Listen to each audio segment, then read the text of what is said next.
Well, welcome once again to Graceway Baptist Church, our Sunday school lesson. And this is going to be presented on October 26th, 2025. And we're going to continue where we were last week. You remember, Israel is under the domination of Moab. Israel cries out to God. And so God, as he does throughout this book, he raises up a deliverer. And this deliverer, if you remember his name is Ehud, and he is sent by God to rescue the nation of Israel out of their bondage. And this is all in the context of something has happened here and gone wrong, because Israel is tolerating the presence of the Canaanites.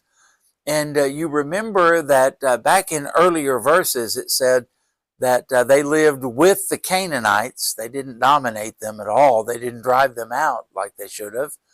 And we also saw that pretty soon the people got so normalized with this, they started intermarrying with the Canaanites. And so they would make a deal with their Canaanite neighbor. My son will marry your daughter will marry my son, all of that kind of thing. And then it says, and they bowed down to the Canaanite gods. So they didn't intend to ever obey God. And so what did God do? He raises up Moab, and for 18 years, the king of Moab keeps them in bondage. And if there's ever anything that gets their attention, it's the bondage. We talked about that last week. Then they cry out to God, not Baal or anybody else, but to the true and the living God. And true to his nature, what does he do? He answers them, and he delivers them. This is going to happen over and over and over and over and over again. This is an amazing thing to think about, the patience and the kindness and the goodness of our God. And so as we consider that, we need to make sure we're looking in the mirror, as I say every week. This is to reveal to us and warn us about our own sin. We are far too casual about our sin, aren't we? And we take it for granted. We say, it's no big deal. I can handle it. I can manage it. Well, everybody else is doing it. It's just what you have to do to get along nowadays. And so we tolerate a lot of things that we should not tolerate. And then we wonder why we don't have victory in our lives. We wonder why we don't have the joy of the Lord as our strength. We don't have the love and the joy and the peace that are mentioned in the fruit of the Spirit, or the joy that Jesus promised us. It'll be different than worldly joy. And it's a lot of times because we're pursuing the wrong things, and God is dealing with us, according to Hebrews 12, in chastisement rather than in blessing. And the chastisement always seems painful, or the King James Version says grievous for the moment, but afterward, may take a long time, it yields the fruits of righteousness, a harvest of righteousness. So we're going to continue reading in Judges chapter 3, verses 20 through 30 today about what Ehud does. And again, this is kind of gruesome as we look through this, but the original readers of this wouldn't have given this a second thought. We do, because we live in a different time and a different culture, and our sin is much more hidden than theirs was. So let's go ahead and read verse 20, chapter 3 of the book of Judges. So Ehud came to him. Now he was sitting upstairs in his cool private chamber. Okay, we're going to find out as we go through all of that there was generally on the roof of the palace, and the same for wealthy people's houses, there would be a separate chamber, maybe for guests. Sometimes it was also used, as it seems to be referenced here, that in the hot Israeli summers, there was a place that was in another part of the palace, on the roof in this case, and they would put it together there, build it in such a way where there would be, like, have you ever heard of a breezeway? In houses, especially when you look at old houses in the South, before air conditioning, they would manufacture the house so that there would be a cross breeze in certain places. And that's the way this was. So Ehud is up there in his private chambers. We're going to find out this is also where they would use the restroom, and the slaves, the servants, would carry all of that out. It's kind of gross and disgusting. But I mean, if you're the king, you don't want to mess with that kind of thing. And the servants are going to do it. And that is what appears to be happening here. You'll see that later as we read on. So this is his cool private chamber, and other things are going on as well, I guess we'd say. Then Ehud said, I have a message from God for you. And we already talked about that. This is a message of death. This is a message of the end of your nation, the end of your kingdom. So the Bible says he arose from his seat. This is speaking of Eglon. Now we're at verse 21. Then Ehud reached, now you see how important this is, with his left hand, took the dagger from his right thigh and thrust it into his belly. Now, if everybody is right-handed and they're trained to be right-handed, then where would their dagger, where would it be? It would be on their left thigh, and they would have it in a scabbard, pull it out with their right hand like I just did. And so when they searched, they didn't bother searching many times on that right leg. When they would pat them down, maybe they didn't do both sides, maybe they didn't go all the way down, but they would concentrate on that left leg. That's where the sword would be. But because Ehud, and I hope I don't get those names mixed up, but if I do, you can correct them for me. But for Ehud, it was going to be completely different. And the other thing, too, is if anybody ever tried to assault you or attack you, you would always be watching for that left hand. But not in this, that right hand, excuse me, but not in this case. Because when Ehud pulls that out, he's pulling it from the opposite side, you would expect, and he's driving the sword into Eglon's belly from a direction and from a side you would not be expecting. Okay, so a little more difficult to defend. And this is why the Bible points out that he was left-handed. That gave him access with a weapon into the presence of the king, and it also gave him the ability to make a surprise attack on the king. So he took the dagger from his right thigh and thrust it into his belly. Now you remember that the scripture made the observation that Eglon was a very fat man. Listen to this. Verse 22, even the hilt went in after the blade, and this is kind of gross. The fat closed over the blade, for he did not draw the dagger out of his belly, and his entrails came out. Okay, so this is terrible as you read about this, and hard to picture and imagine what went on. So what did Eglon do? Verse 23, then, Ehud, told you I'd get them mixed up. Then Ehud went out through the porch and shut the door of the upper room behind him and locked them. Yeah, they did have locks back then. Now, verse 24. When he had gone out, Eglon's servants came to look, and to their surprise, the doors of the upper room were locked. And that was unusual because the servants had free access in and out for various reasons here. So they said, quote, he is probably attending to his needs in the cool chamber. Okay? Using the restroom is what we would call that. That's what they assumed. Verse 25, so they waited until they were embarrassed.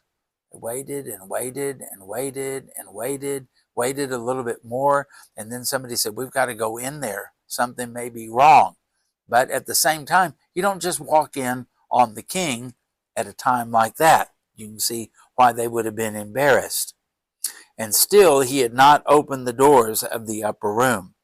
Therefore they took the key and opened them, and there was their master fallen dead on the floor. What a way to go, huh? Verse 26, but Ehud escaped, and while they delayed and passed beyond the stone images or quarry, whatever the case may be there, and escaped to Sirah. Verse 27, and it happened that when he arrived, that he blew the trumpet, that would be the shofar, that ram's horn that they would use back then, in the mountains of Ephraim, and the children of Israel went down with him from the mountains, and he led them. And then he said to them, "Follow me, for the Lord," notice this is a God-centered thing, "has delivered your enemies, the Moabites, into your hand." So they went down after him, seized the fords of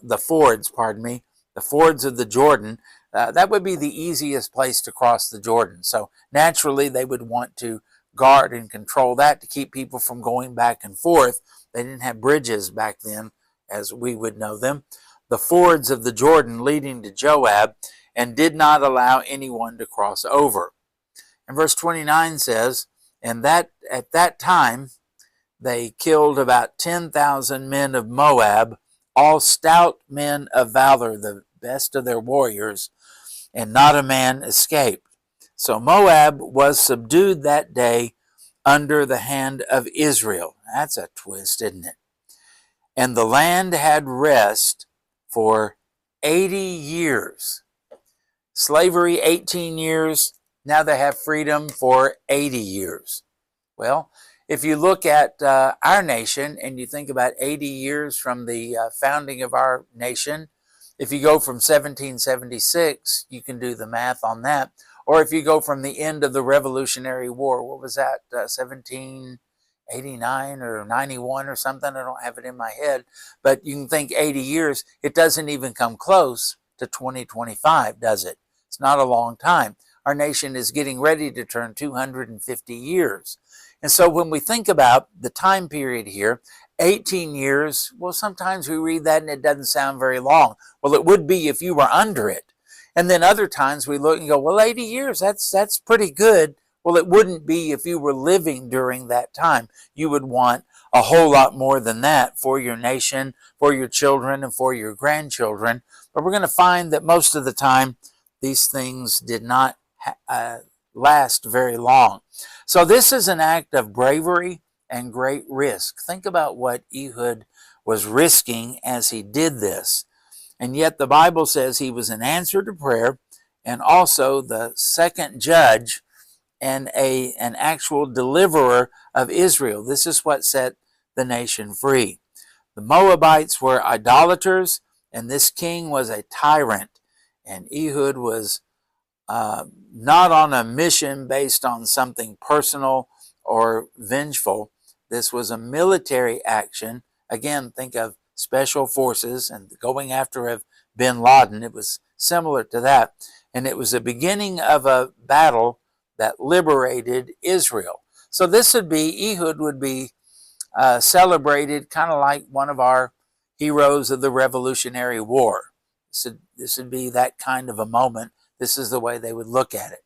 So our first point is we're going to examine Ehud's strategy. It's brilliant when he thinks about it. So he comes to him while he is sitting upstairs in his cool private chamber, and then Ehud said, "I have a message from God for you," and that got his attention, and he arose from his seat. And so think about this. As we said before, palaces and houses for the wealthy had these separate living quarters. And perhaps Ehud is thinking, after he brings in all of the tribute and sends out all of the people who helped him carry it, and then he goes by himself, so nobody questions him, not even the people that he came with. He goes as far as the stone images or the stone quarry, however you translate that. And then he doubles back. He goes back to the palace. Now he's thinking by this point, Ehud has probably, had a long, hard day as a king. It's been about 3 hours. He needs to have a nap or something like that. I mean, I don't know. I'm exaggerating, obviously. But they did live a pretty easy life here. And so Ehud is counting on the fact that Eglon is now probably going to be by himself. Maybe he even suspected he'll be in that upper chamber. This all fits in to the strategy that the Lord is leading him in. And so as he counts on that, maybe it was a hot time of the year because the king would certainly go up there when it was hot. And the scripture does make a note that it was a cool chamber. And so Ehud delivers a tribute that was demanded, like sharecropping, as we said, and then comes back after the others are gone. That's brilliant when you think about it. You don't want to do this in the midst of a crowd. I think about when I was a kid, I was 8 years old, and Martin Luther King Jr. was shot and assassinated, but also Robert F. Kennedy Jr. He was running for president. He had just won a primary, and I think he was giving a speech and said, "On to Chicago." And then it was right after that, while he was going through the kitchen, that Sirhan Sirhan came and shot him in the head. And Sirhan Sirhan never got away. He was captured, and captured immediately. And some of you remember the football player Rosie Greer. He was there. He was a huge, powerful man. And they were able to get Sirhan Sirhan and capture him and disarm him and all of that. Well, that's what would have happened had Ehud tried to assassinate Eglon with all the people around. There would be too many of his servants and too many other people that would be around. He never would have escaped. He never would have been able to rally the troops to have Israel fight off Moab. And so he leaves, and then he doubles back. When he doubles back, that's when all of this happened. So Ehud and Israel were going to war, and this was the opening salvo. This is like firing on Fort Sumter to begin the Civil War. So the second thing, notice Ehud's advantage. And we're going to read what the people of that day would have considered a handicap, maybe even a curse by the Lord. Why did the Lord make him to be born of the tribe of Benjamin? Why did the Lord make him left-handed? Why is he handicapped like that? And yet we're going to find that this is all to his advantage. Verse 21, then Ehud reached with his left hand, took the dagger from his right thigh, and thrust it into his belly. And so even the hilt went in after the blade, and the fat closed over the blade, and he did not withdraw the dagger out of his hand, and his entrails came out. Then Ehud went out through the porch and shut the doors of the upper room behind him and locked him. So think about this. Being left-handed meant, as we said before, his weapon would be on the side they would not expect. And it also means he would draw his dagger out with a hand that would catch Eglon off guard. This is the whole deal. And then it's done in a place where the doors to the private chamber were lockable. So Ehud locks the door behind him when he goes up there. And this is what gives him the opportunity to escape. So you can see there's a lot of planning and a lot of thought that went into all of this. I don't think this is just a spur of the moment thing. I think he had this entirely planned out. The third thing that we find was the servants' confusion. Now this is also going to play into Ehud's hands, because the servants are not going to know what to do. They come up to this cool, and they emphasize the word private chamber, and most of the time they had access up there because the king wanted them around, because they would do things for the king like bring him his food. If he went to the bathroom, they would carry out the waste. Whenever they would be up there and he would be eating, they would be serving him, different things like that.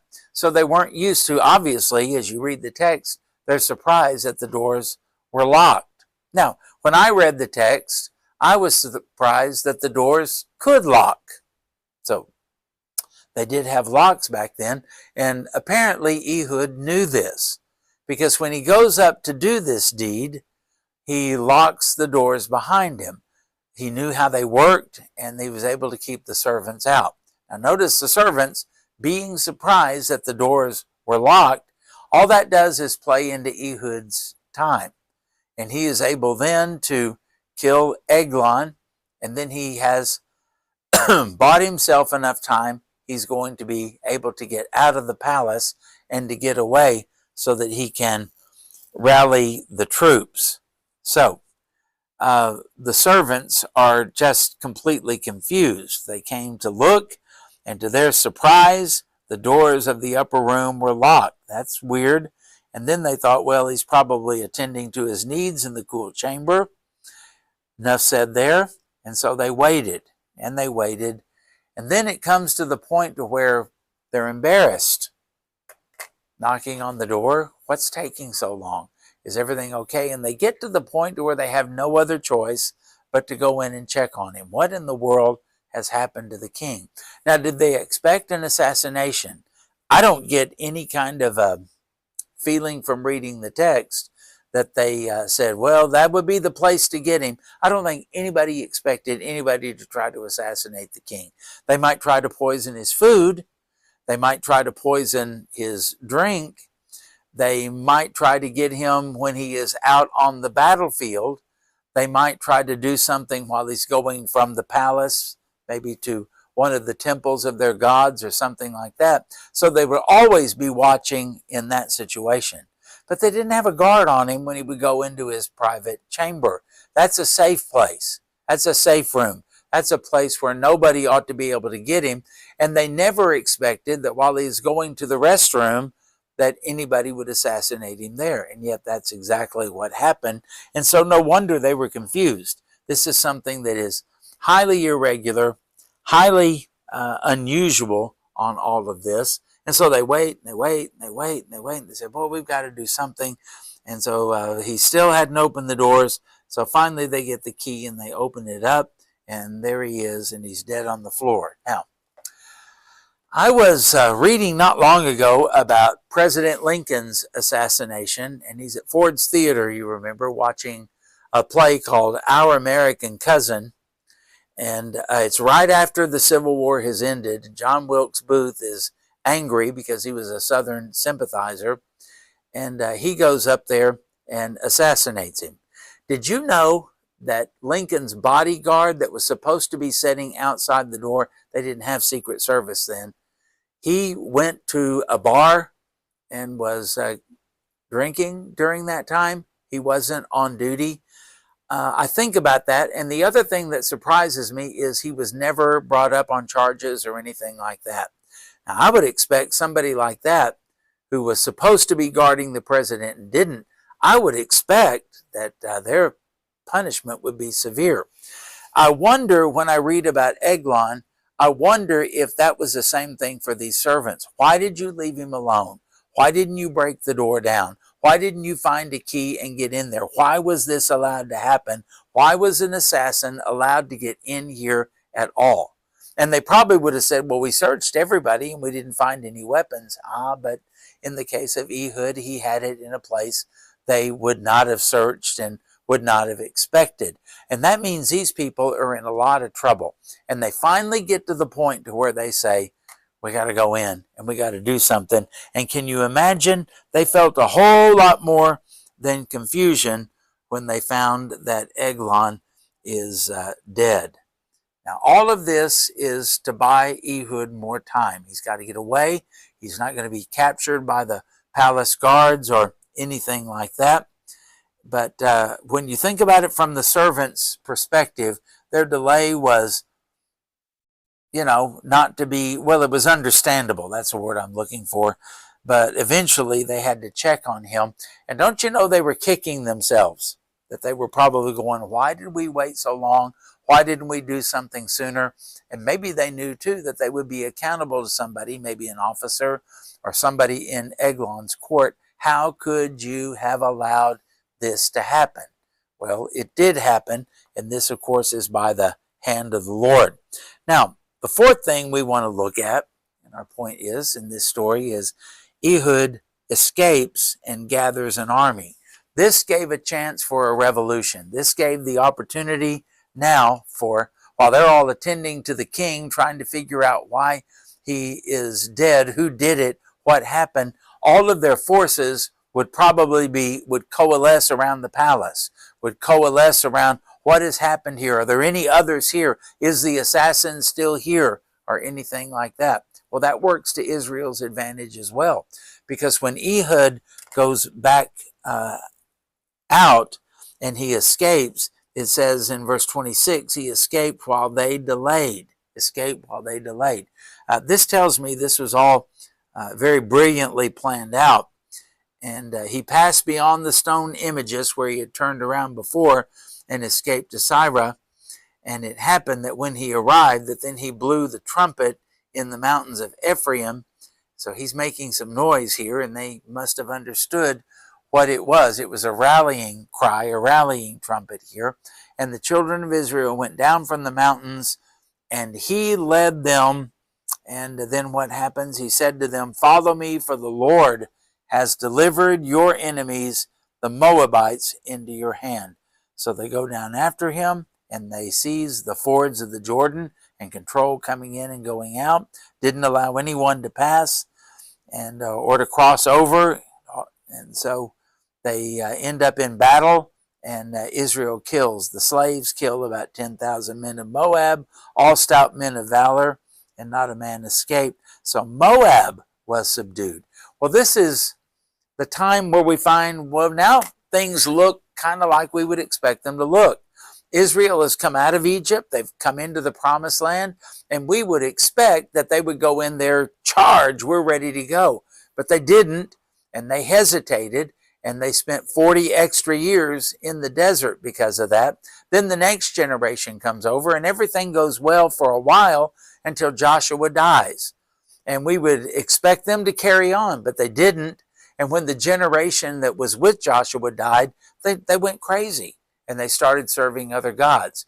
These are the descendants of the people that God delivered out of Egypt, right? So what's wrong with them? And we find them over and over succumbing to the temptation and being put in bondage. Now they are finally free. God has raised up Ehud, and he has done this in order that the people of Israel might be set free. And we read before that Israel dwelt among the Canaanites. But now we find in verse 30, so Moab was subdued that day under the hand of Israel. Well, finally, it sounds right, and it seems right. It doesn't last, but at least it seems right for a while. And I think about what the Apostle Paul wrote in the book of Romans when he said, "For sin shall no longer have dominion over you." So then why does it? And many times it's because we're like the Israelis. We're not faithful to God. And so we find ourselves being caught in all of this. And we have momentary, albeit brief, periods of victory where we seem to be overcomers. Think about anyone that you've ever known that's been an alcoholic or a drug addict. Have you ever noticed how many times they go, okay, this is it. And they go, 30 days of sobriety or maybe 90 days of sobriety. This is good. And then what happens? Then they fall off the wagon. And a lot of times you'll find as you deal with people like that, it takes them about 3 times in rehab before they finally really kick the habit on this. Well, we judge them on that, but we're the same way with our sin. We have these brief periods where we do really well and we say, okay, finally, I've conquered this and I've got this. But what does the Bible say? Pride goes before destruction and a haughty spirit before a fall. The Bible says, therefore, let he who thinks he stands take heed lest he fall, right? And this is what would happen to Israel over and over and over again. But again, we're supposed to notice that, and it's repetitive because that's what God sees in us and in our life over and over and over again. Things finally get right. I got right with God. And then what happens? We relapse and go back in. So the original readers would see this in this story, the power of God in this. And they would see Ehud, who, as we said before, was a nobody who was able to get alone with the king. Think of it. If somebody were to try to assassinate the President of the United States, I doubt they would come to me, okay? Because I'm enough of a nobody, as I heard somebody say the other day when I was listening to a podcast. I said to the host of the podcast, "You're in who's who, I'm in who's he." Well, that would be my case. So I would not have any access. So they needed somebody with enough access, and so Ehud's the one who carries the tribute in. That would get him into the palace, but they also needed somebody who maybe wasn't very memorable, easily forgotten, hard to describe. When Isaac and I were in India, We were sitting someplace watching people, and I said, if there were a bank robbery that took place right now and the cops came to us and said, tell us what you see and describe the bad guy, it would be extremely hard because everybody over there kind of looks alike. Well, they had black hair and they had really dark eyes and they had dark skin. That would be tough. Where here in America, you can say, well, the guy was 6'3", and that sets him apart from other people. He had blonde hair, that would set him apart. He had blue eyes or green eyes or something like that, that would set him apart. And so Ehud must have been a normal enough looking guy that when anybody was asked, if they had cops that asked the servants, who was the last person in here, they would say, don't remember his name. What did he look like? Pretty average and all of that. So this is the amazing thing about all of this. How do you get a nobody in the presence of a king and to be alone with a king? Well, now we know. And this is amazing. And how do they escape? Have you noticed that with so many of the assassinations we have in history, that the killer does not escape? Okay? It's kind of an unusual thing if they ever do. And if they do, it's not for long. Lee Harvey Oswald was caught within, I think, 38 hours of the assassination of Kennedy. John Wilkes Booth, it took a while. He did escape for a while, but they had to track him down. And he was in a barn somewhere in Virginia when he was caught. I mean, most of the time they get caught. Most of the time they don't even get away.